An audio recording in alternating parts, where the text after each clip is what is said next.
Hamas சொல்லக்கூடிய குற்றச்சாட்டு என்ன அப்படின்னு பார்த்தீங்கன்னா, போர் நிறுத்த ஒப்பந்தத்திலேருந்து நம்ம ஸ்டார்ட் பண்ணணும். இந்த போர் நிறுத்த ஒப்பந்தம் எப்படின்னா, இஸ்ரேல் கூட பிரிசனர்ஸை அந்த டேட்குள்ளே ஹமாஸ் ரிலீஸ் பண்ணல அப்படின்னா, நாங்கள் ஹமாஸ் அழிச்சிருவோம், மறுபடியும் தாக்குதல் தொடங்குவோம். பர்டிகுலராக ட்ரம்ப் என்ன சொன்னார்னா, நான் வந்து இங்கே வந்து ப்ரைவேட்டைசேஷன் ஆஃப் கலோனியலிசம் அப்படின்ற ஒரு கான்செப்டில் வருது. அது என்னடா ப்ரைவேட்டைசேஷன் ஆஃப் கலோனியலிசம் அப்படின்னா, நமக்கு தெரியும் ப்ரைவேட்டைசேஷன். ட்ரம்ப் ஒரு மிகப்பெரிய ரியல் எஸ்டேட் அதிபர், அது நமக்கே தெரியும். ஸோ இத்தகைய அதிபர்கள் சேர்ந்து பல்வேறு நடவடிக்கைகளை காசாவில் வந்து ப்ரைவேட் பண்ண போகிறாங்க, அது லேண்டை வந்து ஆக்குபை பண்ண போகிறாங்கன்னு அனௌன்ஸ் பண்ணிட்டாங்க. இதுக்கு பின்னாடி இன்றைக்கி ஒரு மிகப்பெரிய ட்ரேட் வார் அப்படின்ற ஒரு விஷயம் ஓடிட்டுருக்கு.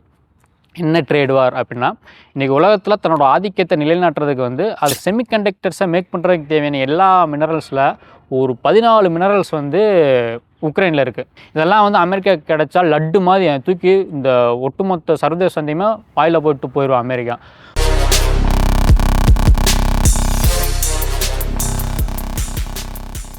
தமிழ் மார்க்ஸ் நேயர்களுக்கு வணக்கம். இப்போ நம்ம எதை பற்றி பார்க்க போகிறோம் அப்படின்னா, இஸ்ரேல் ஹமாஸ் போர். இது இப்போ வந்து ஒரு இடைக்கால போர் நிறுத்தம் அமலாகிருக்கு. இந்த இடைக்கால போர் நிறுத்தம் வந்து எப்போ வேணாலும் மறுபடியும் திரும்ப பெறப்படலாம், மறுபடியும் போர் துவங்கலாம்ன்ற ஒரு சூழல் உருவாகிருக்க நேரத்தில் தான் இந்த வீடியோ நம்ம பண்ணிகிட்ருக்கோம். இதுக்கான புள்ளி எங்கே ஆரம்பிக்குது, இந்த போர் நிறுத்தம் வந்து நிறுத்தப்படும் அப்படின்ற ஒரு விஷயத்தை எங்கே சொல்கிறாங்க அப்படின்னா, ஹமாஸோட ஸ்போக் பர்சன் வந்து ஒரு இன்டர்வியூ கொடுக்குறாரு. அபு ஒபைடா அப்படின்றவர் வந்து பிப்ரவரி 10 ஒரு இன்டர்வியூ கொடுத்தாரு. அந்த இன்டர்வியூவில் என்ன சொல்கிறாரு அப்படின்னா, இஸ்ரேல் வந்து இந்த போர் நிறுத்த ஒப்பந்தத்தை மீறி செயல்படுது, அதனால் பிப்ரவரி 15 சனிக்கிழமை நாங்கள் ரிலீஸ் பண்ண வேண்டிய இந்த ஹோஸ்டேஜஸை ரிலீஸ் பண்ண மாட்டோம், அடுத்த அறிவிப்பு வர வரைக்கும் இந்த ஹோஸ்டேஜ் எக்ஸ்சேஞ்ச் டீலை வந்து நாங்கள் நிறுத்தி வைக்கிறோம் அப்படின்னு ஒரு எச்சரிக்கை கொடுக்குறாங்க. இந்த எச்சரிக்கை வந்த உடனே ட்ரம்ப் என்ன சொல்கிறாருன்னா, இஸ்ரேல் கூட பிரிசனர்ஸை அந்த டேட்குள்ளே ஹமாஸ் ரிலீஸ் பண்ணல அப்படின்னா நாங்கள் ஹமாஸ் அழிச்சிருவோம், மறுபடியும் தாக்குதல் தொடங்குவோம். பர்டிகுலராக ட்ரம்ப் என்ன சொன்னார்னா, நான் வந்து இந்த போர் நிறுத்தத்தை கேன்சல் பண்ணிடுவேன், நிரந்தரமாக கேன்சல் பண்ணுவேன், மறுபடியும் வார் ஸ்டார்ட் ஆயிரும் அப்படின்னு சொல்கிறாரு. ட்ரம்ப் அனௌன்ஸ் பண்ண அடுத்த சில நாட்கள்லேயே வந்து நெதன்யாகு என்ன ஆர்டர் போடுறாருன்னா, மறுபடியும் போர் ஸ்டார்ட் பண்ணுறதுக்காக தன்னுடைய இராணுவம் முழுமையும் தயாராக இருக்குன்னு சொல்லிட்டு மறுபடியும் வந்து ரிசர்வ் ஆர்மி எல்லாத்தையும் வந்து படைத்தளத்துக்கு கொண்டு வரார். இப்படிப்பட்ட சூழல் நடந்துக்கிட்டு இருக்குது. ஆனால் இந்த ஊடகங்கள் எல்லாமே என்ன பண்ணுறாங்கன்னா, ஹமாஸ் வந்து ஹோஸ்டேஜஸ் வந்து எக்ஸ்சேஞ்ச் பண்ணலை அப்படின்ற ஒரு பிம்பத்தை முன்வைக்கிறாங்க. ஆக்சுவலாக அவங்க ஏன் சொல்கிறாங்க, ஹமாஸ் சொல்லக்கூடிய குற்றச்சாட்டு என்ன அப்படின்னு பார்த்தீங்கன்னா, போர் நிறுத்த ஒப்பந்தத்திலேருந்து நம்ம ஸ்டார்ட் பண்ணணும். இந்த போர் நிறுத்த ஒப்பந்தம் எப்படின்னா 3 ஃபேஸாக கொடுத்துருக்காங்க. இந்த 3 ஃபேஸ் எப்படின்னா, 6 வார கால போர் நிறுத்தங்கள். முதல் ஃபேஸ்க்கு 6 வார காலம், செகண்ட் ஃபேஸ் 6 வாரம், தேர்டு ஃபேஸ் 6 வாரம். இந்த 6 வார காலம் மொத்தம் 18 வாரம் வருது. இந்த 18 வாரம் கழித்து இந்த போர் நிறுத்தத்தை வந்து நிரந்தரமாக நிறுத்தணும் அப்படின்றதுக்காக தான் இவ்வளோ பெரிய போர் நிறுத்தமாக அமல்படுத்தியிருக்காங்க.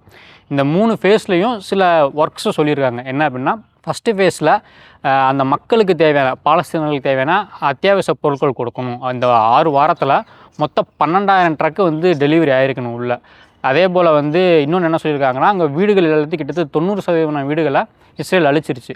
ஸோ இப்போ வந்து குளிர்காலம், கடுமையான குளிர்காலத்தில் மக்களுக்கு தேவையான வீடுகள், டென்ட்டுகள் கொடுக்கணும். அதுக்கு வந்து ஒரு குவான்டிட்டி சொல்லியிருக்காங்க. 2 லட்சம் டென்ட்டை வந்து கொடுக்கணும். அதே போல் மொபைல் ஹவுசஸ் சொல்லக்கூடிய இந்த சின்ன சின்ன டப்பாவாக இருக்க வீடை வந்து ஒரு 60,000 வீடுகள் வந்து பாலஸ்தீனத்துக்கு கொடுக்கணும்னு சொல்லியிருக்காங்க. இது மட்டும் இல்லாமல் ஒவ்வொரு நாளும் 50 நோயாளிகள், அதாவது கைகாலை இழந்தவங்க அல்லது காசாவில் ட்ரீட்மெண்ட்டே எடுக்க முடியாத நிலைமையில் இருக்கக்கூடிய 50 நோயாளிகள், அவங்களுக்கு உதவி பண்ணுறதுக்கு ஒரு குடும்ப உறுப்பினரோ 2 குடும்ப உறுப்பினரோ யாராவது அவங்க கூட வந்து எகிப்துக்கோ அல்லது வேறு ஒரு நாட்டுக்கோ அனுப்பி வைக்கணும். இதுதான் வந்து டீல். அதில் டீல் இன்னொன்று என்ன சொல்லியிருக்காங்கன்னா, அந்த இடிஞ்சு போன வீடுகள்லாம் அகற்றுறதுக்கு பெரிய பெரிய புல்டோசர்ஸை வந்து கொடுக்கணும் அப்படின்னு சொல்லியிருக்காங்க. ஆனால் இது எந்த அளவுக்கு அமலாக இருக்குன்னு பார்த்தீங்கன்னா, மொதல் சொன்ன அந்த 12,000 ட்ரக்கில் வெறும் 8,000 ட்ரக்கு தான் வந்து காசாவுக்குள்ளே அனுமதிக்கப்பட்டிருக்கு. அவங்களுக்கு தேவையான அத்தியாவசிய உணவு, தண்ணி, மருந்து இது எல்லாமே அந்த ட்ரக்கு வழியாக தான் கொடுக்க முடியும். பட் ஆனால் ஹமாஸ் குற்றச்சாட்டு என்னென்னா, இஸ்ரேல் இராணுவம் வந்து முழுமையாக அனுமதிக்கலை அப்படின்ற ஒரு குற்றச்சாட்டை முன் வச்சுருக்காங்க. ரெண்டாவது என்னென்னு பார்த்தீங்கன்னா, இந்த குப்பைகளை அகற்றுவதற்கான புல்டோசர்ஸோ இல்லை வேறு எந்த வண்டியோ உள்ளே அனுப்பலை. ஹெவி வெஹிக்கிள்ஸ் எதையுமே வந்து அனுமதிக்கலை. அதே போல் இந்த 2 லட்சம் டென்ட்டில் வெறும் 20,000 டென்ட்டு தான் வந்து இஸ்ரேல் இராணுவம் அனுமதிச்சிருக்கு. அதே போல் பார்த்தீங்கன்னா, இந்த மக்கள் இருக்காங்களா, பாதிக்கப்பட்ட மக்கள் வந்து ஒரு நாளைக்கு 50 பேர் வெளியே போகணும்னு சொல்லியிருக்காங்க இல்லையா, அவங்க இந்த போர் நிறுத்தம் அமலானதுலேருந்து இந்த பிப்ரவரி முதல் வாரம் வரைக்கும் கணக்கு பண்ணோம் அப்படின்னா மொத்தம் 1000 பேர் வெளியில் போயிருக்கணும். பட் ஆனால் இது வரைக்கும் அங்கே காசாவுக்குள்ளேருந்து வெளியே போனது வெறும் 120 பேர் தான். அப்போ ஒரு நாளைக்கு 10 பேர் கூட வந்து இவங்க வந்து முழுமையாக அனுப்பலைங்கிறது தான் குற்றச்சாட்டு. இன்னொரு விஷயம் என்னென்னா, மொபைல் ஹவுசஸ் வந்து ஒரு வீடு கூட உள்ளே போகல. 60,000த்தில் கொஞ்சம் கூட உள்ளே போகலன்ற குற்றச்சாட்டை ஹமாஸ் வச்சுருக்காங்க. போர் நிறுத்த ஒப்பந்தத்தில் மிக முக்கியமான விஷயமே இந்த ஒப்பந்தம் அமலாயிருக்கக்கூடிய காலகட்டத்தில் எந்த ஒரு துப்பாக்கி சூடும் எந்த ஒரு குண்டு வீச்சுமே வந்து காசாவில் நடக்கக்கூடாதுங்கிறது தான்.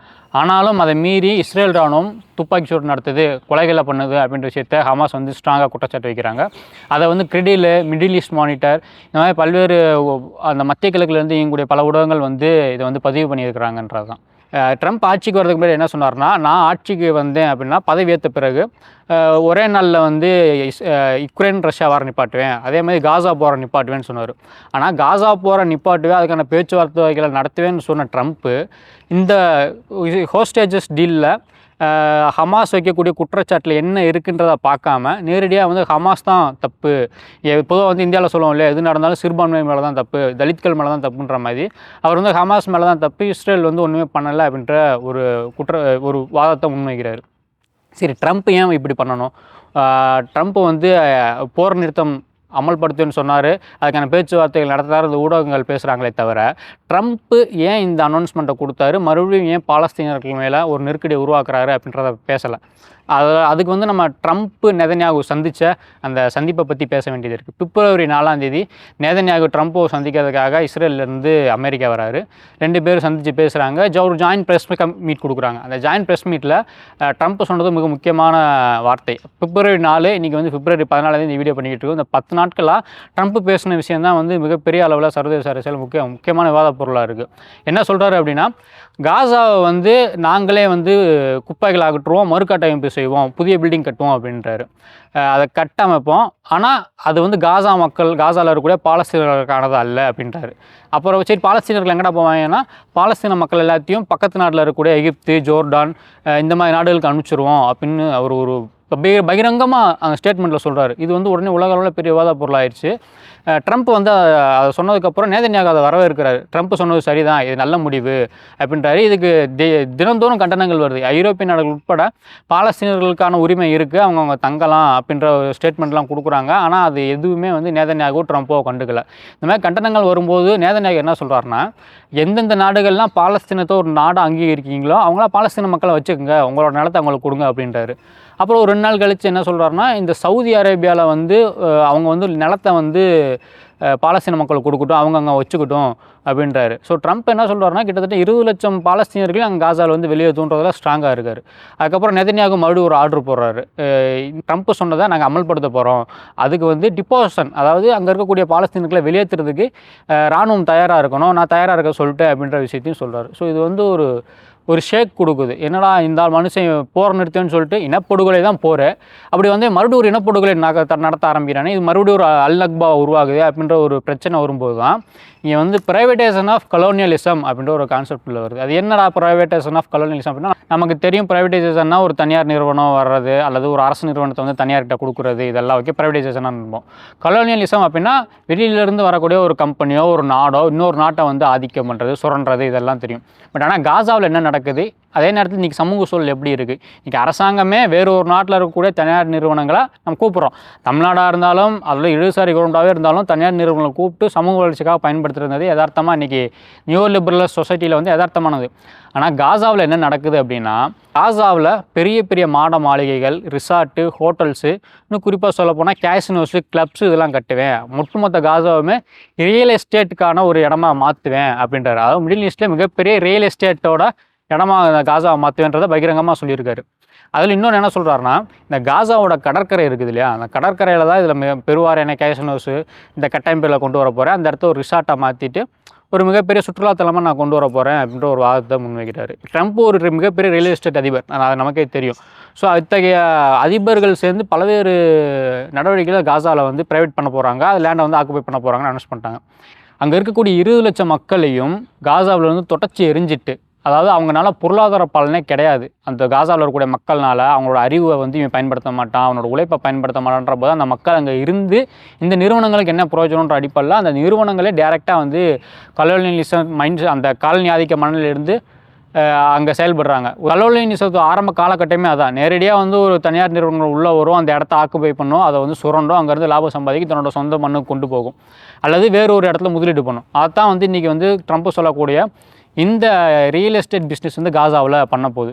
அதுக்கு உதவிகரமாக தான் இவர் வந்து மாபெரும் இனப்படுகொலையை வந்து மறுபடியும் வந்து நான் ஸ்டார்ட் பண்ணுவேன் அப்படின்ற மாதிரி எல்லா மக்களும் ஒட்டுமொத்தமாக வெளியேற்றிடுவேன், அவங்க உதவி அவங்களோட உழைப்பு எதுவுமே வந்து நாங்கள் பயன்படுத்த போகிறதில்ல போது அந்த 20 லட்சம் மக்கள் எதுக்கு அப்படின்னு தான் ட்ரம்ப் யோசித்து அவங்கள வந்து ஒட்டுமொத்தமாக காசாவில் வந்து வெளியேற்ற போகிறாரு. இந்த மக்களை வெளியேற்றினதுக்கப்புறம் காசாவோட கடற்கரையில் இவங்க வந்து இந்த ரியல் எஸ்டேட் பிஸ்னஸாக பண்ணும்போது மிச்சம் இருக்கக்கூடிய அந்த மிகப்பெரிய நிலப்பரப்பை என்ன பண்ணுவார் அப்படின்னா இயல்பாகவே வந்து தன்னோட இராணுவ தளமாக வந்து நேரடி இராணுவ தளமாக வந்து அமெரிக்கா மாற்றும். ஏன்னா இன்றைக்கி வந்து பிற நாடுகளில் அதோட இராணுவ தளங்கள் அதிகம், மிடில் ஈஸ்ட்டில் அது இராணுவ தளங்கள் அதிகம், சவுதி அரேபியா மாதிரியான நாடுகளில் குவைத்திலலாம் அவங்களோட இராணுவ தளம் இருக்குது. ஸோ இப்படி பிற நாடுகளில் இராணுவ தளம் இருந்தாலும் அது வந்து தனக்குன்னு ஒரு சொந்த நிலமாக காசாவை ஆக்குப்பை பண்ணும்போது இயல்பாக வந்து இஸ்ரேலை விட பலம் வாய்ந்த ஒரு இராணுவ தளமாக காசாவை வந்து அமெரிக்கானால் மெயின்டைன் பண்ண முடியும். அது மூலயமா வந்து மத்திய கிழக்கு நாடுகள் எல்லாத்தையும் வந்து மிரட்ட முடியுங்கிறது தான் அதோட அடிப்படையான கான்செப்டாகவே இருக்குது. இதுக்கு பின்னாடி இன்றைக்கி ஒரு மிகப்பெரிய ட்ரேட் வார் அப்படின்ற ஒரு விஷயம் ஓடிட்டுருக்கு. என்ன ட்ரேட் வார் அப்படின்னா இன்றைக்கி உலகத்தில் தன்னோட ஆதிக்கத்தை நிலைநாட்டுறதுக்கு வந்து அது வந்து சீனாவாக இருக்கட்டும் அல்லது வந்து அமெரிக்காவாக இருக்கட்டும், அந்த சமூகத்தில் இன்றைக்கி என்ன மாதிரியான ஒரு வளர்ச்சி, எந்த வளர்ச்சி, அந்த வளர்ச்சியை யார் வந்து தனக்குள்ளே கைக்குள்ளே வச்சுக்கிறது அப்படின்றது அதில் தான் அந்த ஆதிக்கம் இருக்குது. உதாரணத்துக்கு சொல்லணும்னா செகண்ட் வேர்ல்டு வார் முடிஞ்சனே உலக அளவில் வந்து இந்த தொழிற்சாலைகளோட வளர்ச்சி அதிகமாக இருந்துச்சு. தொழிற்சாலை இயங்கணும்னா மோட்டார் ஓடணும்னா அதுக்கு ஒரு எரிபொருள் வேணும், எரிபொருள் வேணும்னா ஆயில் வேணும். ஸோ இப்போ அந்த ஆயிலை யாரா கண்ட்ரோல் பண்ணுறதுன்னு இடத்துக்கு வரும்போது இந்த மிடில் ஈஸ்ட் கண்ட்ரிஸ் மேலே எல்லாத்துலேயுமே அமெரிக்காவோட ஆதிக்கம் வந்துச்சு. இன்றைக்கும் அமெரிக்காவோட ஆதிக்கம் அதில் இருக்குது. சரி, இந்த காசாவை ஆக்கிரமிப்பு பண்ணுற மூலயமா என்னப்பா ட்ரம்ப்புக்கு அதில் ஆதிக்கம் கிடைக்க போகுது அப்படின்னா இந்த சமீப ஆண்டுகளில் பார்த்தீங்கன்னா இந்த பொருளாதார வர்த்தகத்தில் வந்து அமெரிக்கா இல்லாமல் எல்லா நாடுகளும் இயங்க முடியுன்ற ஒரு சூழல் நகர்ந்துக்கிட்டு இருக்குது. குறிப்பாக பிரிக்ஸ் கண்ட்ரிஸை சொல்லலாம். பிரிக்ஸ் கண்ட்ரிஸில் வந்து இன்றைக்கி வந்து சவுதி அரேபியாவாக இருக்கட்டும், இந்த மாதிரி முக்கியமாக ஈரானாக இருக்கட்டும், இந்த மாதிரி முக்கியமான நாடுகள் வந்து மெம்பராக இருக்காங்க, அவங்களுக்குள்ள ட்ரேட் பண்ணிக்கிறாங்க. சீனா அதில் வந்து மிக முக்கிய நாடாக இருக்குது. மிடில் ஈஸ்ட் கண்ட்ரிஸ் எல்லாமே சீனாவோட ஒரு நெருங்கிய வர்த்தகத்தை உருவாக்கிட்டே இருக்காங்க. ஸோ இது வந்து அமெரிக்காவுக்கு வந்து பொறுக்க முடியல. இதெல்லாம் ஒரு பக்கம் இருந்தாலும் இது மட்டுமே அமெரிக்காவுக்கு போதுமா அப்படின்னா போதாது. அதோட நடவடிக்கைகள் தான் ஜனாதிபதியாக அவர் பதவியேற்றதுக்கப்புறம் பார்க்கலாம். அதுக்கு ஒரு முக்கியமான விஷயம் வந்து அவர் ஜனாதிபதியாக பதவியேற்று ஒரு 2 நாட்களில் நிறைய எக்ஸிக்யூட்டிவ்ஸில் வந்து கையெழுத்து போட்டார் இல்லையா. அதில் முக்கியமான கையெழுத்து என்னென்னா சீனா, கனடா, மெக்சிகோ இந்த நாடுகள் மீது வந்து நான் வந்து பொருளாதார வரி விதிக்க போகிறேன். நான் அந்த நாட்டிலேருந்து இறக்குமதி பண்ணக்கூடிய பொருட்கள் எல்லாத்துக்குமே 25% டேக்ஸ் போடு, 30% டேக்ஸ் போடுன்னு சொல்லி மிரட்டினார், கையெழுத்து போட்டார். ஸோ இன்னொன்று என்ன சொன்னார்னா மெக்சிகோ அந்த பார்டரில் வந்து நான் செவுறு கட்ட போகிறேன். ஏன்னா மெக்சிகோவில் இருந்து தான் கனடாவில் இருந்து இந்த 2 நாடுகள் வந்து எங்கள் நாட்டுக்குள்ளே நிறையா புலம்பெயர் மக்கள் வராங்க, அது எங்களுக்கு பிரச்சனையாக இருக்குது அப்படின்னு சொல்லி அவர் முன்வாத வச்சார். அதுக்கு மெக்சிகோ ஜனாதிபதி கிளாடியா சிபம் அவங்க ஒரு இடதுசாரி, அவங்க ஒரு பதில் சொன்னாங்க, அருமையான பதில். நீ என்ன செவுறு தானே கட்டிக்கோ, செவுத்தை தாண்டி எங்களால் எந்த ஒரு வியாபாரமே பண்ண முடியாதுன்னு ட்ரம்ப் நினைக்கிறாரு. செவுத்துக்குள்ளே போயிட்டா அது வந்து அமெரிக்காவுக்கு தான் பிரச்சனை. என் நாட்டில் வந்து இத்தனை கோடி பேர் ஐஃபோன் யூஸ் பண்ணுறான், நீ வந்து பொருளாதார தடை போடுறியா போட்டுக்கோ, செவுறு கட்டிக்கோ, ஆனால் நான் ஐஃபோனில் இருக்க ஃபுல்லாக ஆண்ட்ராய்டுக்கு மாறுவோம் அப்படின்னு சொல்லி அவங்க வந்து மற்ற சந்தைகளை கை கட்டுறாங்க. நாங்கள் அமெரிக்காவில் வந்து இத்தனை லட்சம் கார் எங்கள் நாட்டில் ஓடுது, அமெரிக்காவில் ப்ரொடியூஸ் பண்ண கார், இந்த கார் எல்லாத்தையும் மாற்றிட்டு நாங்கள் வேறு நாட்டில் வந்து இறக்கிக்குவோம்ப்பா, நீ வேணுமா எடுத்துக்கோ, உன்னைய தவிர எனக்கு நிறையா நாடு இருக்குது என்ன நான் வர்த்தகம் பண்ணுறதுக்கு, நீ மட்டும்தான் ஓவியம் கிடையாது அப்படின்னு சொல்லி அந்த அம்மா வந்து பயங்கரமாக பேசியிருக்காங்க. ஸோ இது வந்து பெரிய டிபேட் ஆச்சு. அதே போல் இந்த வர்த்தகத்துக்கு மீதான வரிகள் ட்ரம்ப் விதிக்க நிறைய பொருளாதார வல்லுநர்கள் என்ன சொல்கிறாங்கன்னா அது வந்து பெருசாக ட்ரம்ப் பண்ணுறாரு இல்லையா, இது வந்து இன்றைக்கி இருக்கக்கூடிய நடைமுறையில் அது அமெரிக்காவுக்கு தான் பிரச்சனையாக இருக்கும். ஏன்னா ஏற்கனவே அமெரிக்காவில் வந்து பெரிய அளவில் வந்து வேலையின்மை உருவாகிருக்கு, இன்ஃப்ளேஷன் அதிகமாகிருச்சு, சம்பளம் உயரலை. இப்போ இந்த டாக்ஸேஷனில் இவங்க போடுறனால அந்த நாட்டு மக்களுக்கு தான், கன்சூமர்ஸ்க்கு தான் வந்து அது பெரிய பாரம் அப்படின்றத சொல்கிறாங்க. எப்படிரா அப்படின்னு பார்த்தா இந்த அமெரிக்கா வந்து வரி வச்சு இந்த 3 நாடுகளில் இருந்து தான் அமெரிக்கா வந்து அதிக அளவான பொருட்களை இறக்குமதி பண்ணுது. என்ன மாதிரியான பொருட்கள் அப்படின்னா இண்டஸ்ட்ரீஸுக்கு தேவையான தொழில்நுட்ப வளர்ச்சிக்கு தேவையான பொருட்களை இறக்குமதி பண்ணுறான். ஒன்று வந்து இண்டஸ்ட்ரிக்கு நமக்கு தேவை மின்சாரம், அந்த மின்சாரத்துக்கு தேவையான மெஷினரி பார்ட்ஸு, அப்புறம் வந்து அட்டாமிக் எனர்ஜிக்கு தேவையான மெஷினரி பார்ட்ஸு, இது எல்லாத்தையுமே வந்து சீனாவில் இருந்து தான் அதிகமாக இறக்குமதி பண்ணுறான். அடுத்து பார்த்திங்கன்னா மெக்சிகோ கார் பார்ட்ஸில் அவங்க அமெரிக்கா வந்து நிறைய எக்ஸ்போர்ட் பண்ணுறாங்க மெக்சிகோவில் வந்து. கனடாவை பார்த்திங்கன்னா கனடா வந்து நமக்கு தெரியும், நான் வந்து 51வது மாநிலமாக அமெரிக்கா வந்து கனடா வந்து இணைக்க போகிறேன்னு ட்ரம்ப் சொல்கிறாரு இல்லையா. அதுக்கான முக்கியமான ரீசனே அங்கே இருக்கக்கூடிய மினரல்ஸ் தான். கனிமங்கள் கிட்டத்தட்ட அமெரிக்கா இம்போர்ட் பண்ணுறதுல 40% கனிமங்கள் வந்து கனடாவில் வந்து இறக்குமதி பண்ணுறாங்க. இது வந்து ஹிந்து டேட்டா பாயிண்டில் தெளிவாக போட்டிருக்காங்க. இது எல்லாமே இந்த கனிமங்கள் இது இன்னும் சொல்லப்போனால் கனடாவோட பிரதமர் ஜஸ்டின் ட்ரூடோவே இதை சொல்லியிருக்காரு, எங்ககிட்ட மினரல்ஸ் நிறையா இருக்குது, எங்ககிட்ட தான் வந்து அமெரிக்கா நிறையா வாங்குது, இதை மையப்படுத்தி தான் அவர் வந்து எங்களை வந்து தன்னோட மாநிலமாக அமெரிக்கா வந்து மாற்றிக்க துடிக்குது அப்படின்னு சொல்லி அவரும் பேசியிருக்காரு. ஸோ இது எல்லாமே வந்து இந்த அவங்களுக்கு தேவையான ட்ரேடுக்கு தேவையான விஷயங்கள் இல்லை முக்கியமான விஷயம் இந்த காசா போர் நிறுத்தம் இதெல்லாம் லைட்டாக ஒதுக்கி வச்சுட்டு ட்ரம்ப்பு உக்ரைன் ரஷ்யா போர் நிறுத்தத்தை நான் நிப்பாட்டுவேன்னு சொன்னார்ல அதுக்கு போவோம் லைட்டாக ஆட்சிக்கு வந்துட்டார் ட்ரம்ப்பு. அவர் என்ன சொன்னார், நாங்கள் வந்து 300 பில்லியனுக்கு மேலே அமெரிக்கா வந்து உக்ரைனுக்கு வந்து போருக்கான கருவிகள் கொடுத்துருக்கு, வெப்பன்ஸ் கொடுத்துருக்கோம், சப்ளை பண்ணியிருக்கோம். அதுக்கு ஈடாக உக்ரைனில் இருக்கக்கூடிய மினரல்ஸ் எங்களை கொடுக்கணும்ப்பா, ஜெலஸ்கி நீ தான்ப்பா பண்ணணும்னு சொல்லி ஆர்டர் போடுறாரு. கோரிக்கையெல்லாம் வைக்கல, ஆர்டரே போட்டார்.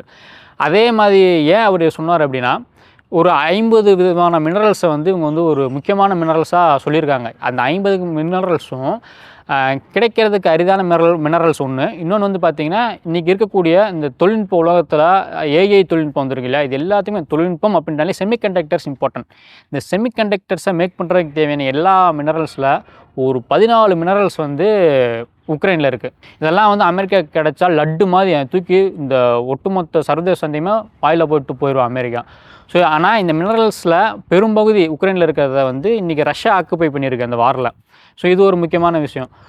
அதனால தான் வந்து இந்த ரஷ்யா உக்ரைன் போர் நிறுத்தத்தில் வந்து அவங்க முன் வச்ச வாதம் என்னென்னா, ஜெலன்ஸ்கி என்ன சொன்னார்னா, எனக்கு வந்து கிரீமியா உட்பட 2014 முன்னாடி என்ன எல்லாம் இருந்துச்சோ அதை வந்து ரஷ்யா விட்டுறணும், ரஷ்யாவோட ஆர்மி எல்லாமே வெளியேறணும் அப்படின்னு சொல்லி கேட்டிருந்தார்.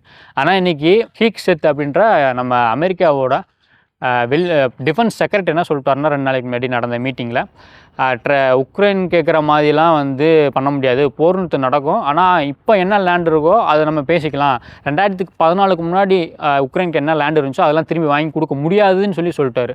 அதே போல் உக்ரைனுக்கான நேட்டோ மெம்பர்ஷிப்பு தர முடியாதுன்னு சொல்லிட்டாங்க. ஸோ இந்த பக்கம் ஒரு பக்கம் கைவிட்டு என்ன பண்ணுறான்னா, அவனுக்கான மினரல்ஸ் வேணும்.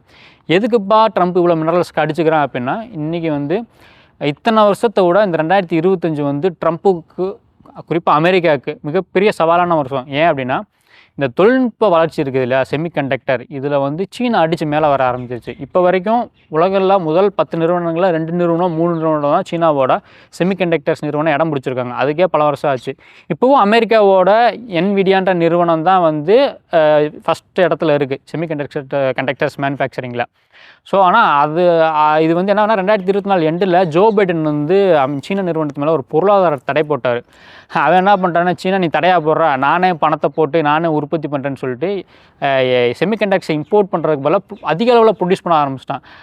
அவன் ப்ரொடியூஸ் பண்ண செமிகண்டக்டர்ஸோட குவாலிட்டி எப்படின்னா, கம்மியான மின்சாரத்தை யூஸ் பண்ணி அவனால் ப்ரொடியூஸ் பண்ண முடியும். ஸோ அதனால் அவனுக்கு வந்து ரினியூவபிள் எனர்ஜி, சூரிய மின்சாரம், காற்றாலை மின்சாரம், இதுவே அவனுக்கு போதுமானதாக இருக்குது. ஆனால் அமெரிக்கா ப்ரொடியூஸ் பண்ணக்கூடிய என்விடியா ப்ரொடியூஸ் பண்ணக்கூடிய அந்த செமிகண்டக்டர்ஸ்க்கு எல்லாத்துக்குமே வந்து நான் ரினியூவபிள் எனர்ஜி, அதாவது இந்த ஆயில் இந்த மாதிரி விஷயங்கள்லேருந்து வரக்கூடியது.